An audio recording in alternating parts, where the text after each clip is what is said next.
Now, I know this video is going to get quite a lot of hate and it's probably going to do my TikTok channel quite a lot of damage, but I'm here for the dogs, I'm here to speak up, and I'm here to give you the facts about everything to do with them and their behaviour. So here goes.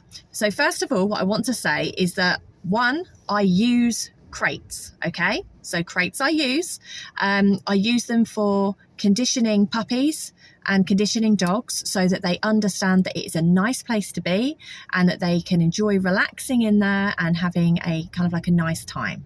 I do this very, very gradually, and it's very specific in the way that I do this. The reason I do it is because if my dog ever needed an operation, they would have to go to a vet where they are most likely going to be recovering in a crate or in a kennel style environment until they are collected. Also, if they have ever had an operation on a limb that is likely to require a lot of rest afterwards, sometimes that can take up to 12 weeks where they have to be on crate rest. So it would be cruel not to condition a dog to a crate when they are young or when they're growing up, or even at the earliest point when you get them, because you never know, you may have to use one day.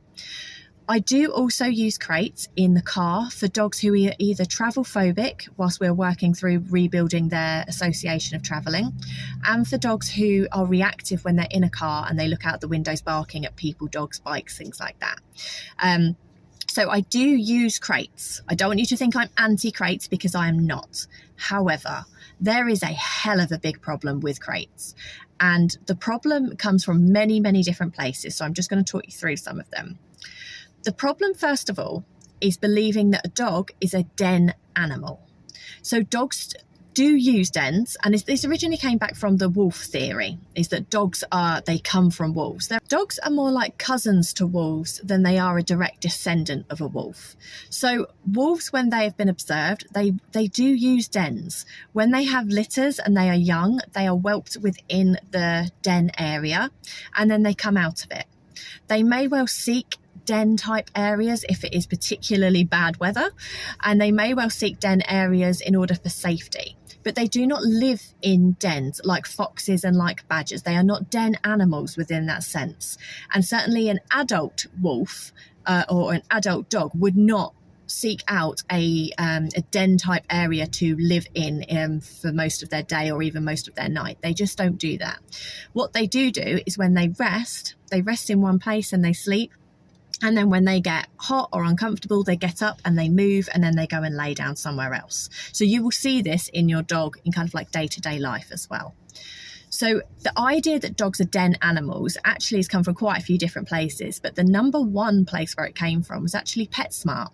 And the reason for that is PetSmart is a great big brand, great big chain of shops who sell crates. So it's a selling, advertising point is where they're coming from, is to get you to buy crates. So that's the first kind of issue with crates, is where people believe that dogs are den animals and therefore they either must have a crate, or that they love being in crates, or that crates are safe places for them. Now, a safe place is somewhere where your dog considers to be a safe place, and you can certainly help this along. So you can condition it with like nice yummy things, soft blankets, having it in a safe area that they find. Some dogs will seek that out, particularly if they are frightened. But if your dog is seeking out a den type area, like a safe space, every day and throughout the day, you probably need to address something in their world, because that sounds as though they're quite anxious or they're quite frightened and they actually aren't comfortable in everyday life, and that is why they are seeking out their crate. Number two, so PetSmart was the main pusher for crates, okay? They were their absolute pusher of crates are what dogs need, because they wanted to sell crates, and the mass market ate that up. I'm like, right, okay, puppy needs a crate, dog needs a crate. The problem we have with this is that when puppies are raised in crates, as in they are in crates unless they are sleeping or eating or playing, is they never ever learn to rest when they are out of their crate, because the only place where they sleep and where they rest is in a crate. And particularly people who have routines with their puppies, who they schedule them crate rest times, they're actually making a huge problem for themselves later on, because as the puppy doesn't need to sleep anymore and they're much more active and they're much more able to access things because they're that bit bigger, If they've never learned how to relax out of a crate, that is such a tiring, long day with them. And then you get conditioned to believe they need to have their crate in order to switch off and rest. Oh, they can't sleep on their own. Oh, they don't switch off unless they're in their crate. No, they don't, because that's what you've conditioned them to do. And you absolutely can condition them to sleep and rest out of a crate, but you're telling yourself that they need to have this crate. The other thing you need to know is that humans are inherently lazy. So lazy, it's unreal.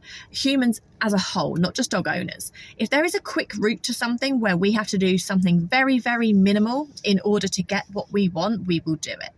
And that often looks like adult dogs being in crates majority of the day, because we, to be honest, can't be asked to teach them how to settle outside of a crate, not to destroy things or to destroy appropriate things that are not our things.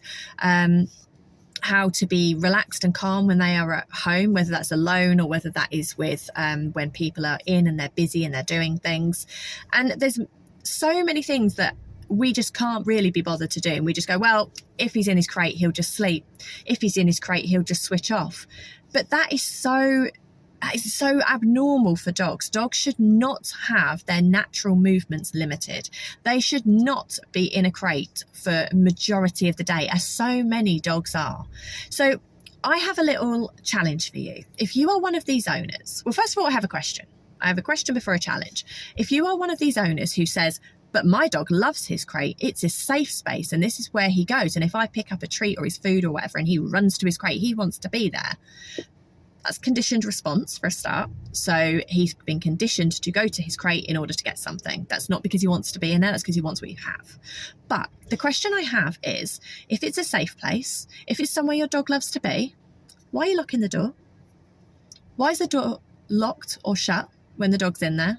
Because if it's a safe place and it's somewhere they can just come and go from as and when needed, you don't need to shut the door, you don't need to lock the door. Dog will just take themselves in there as and when they're ready. And they can have that as a comfortable space. That's lovely. One of my Labradors used to have that. He loved his crate. He'd take himself off. I never locked him in it. He just would go in there when he was ready. So the challenge I have for you, if you are one of these owners who thinks, you're wrong, my dog loves their crate and I'm not lazy, I use it because my dog prefers to sleep in there and this is where they switch off and this is where they rest. Okay, the challenge for you is for the next 7 days is not to lock the crate or shut the door, so the dog can come and go as they please, and you are not to give them the high value things that you possibly do in there. So when you, again, pick up treats, pick up chews, pick up their food bowl, anything you would normally give them in their crate, toys, give them out of the crate. And I want you to come back after 7 days, comment on this video and let me know, how often does the dog go in the crate? How often are they in there, sleeping in there, resting in there, switching off in there?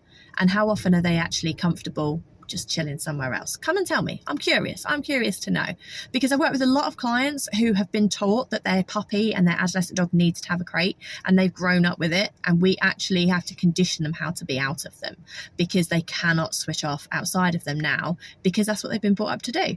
So it is a real problem. And not only that, in this heat, the kind of heat we're getting at the moment, dogs need to be able to get up and move around. They need to be able to move away from the hot bed that they're sleeping on.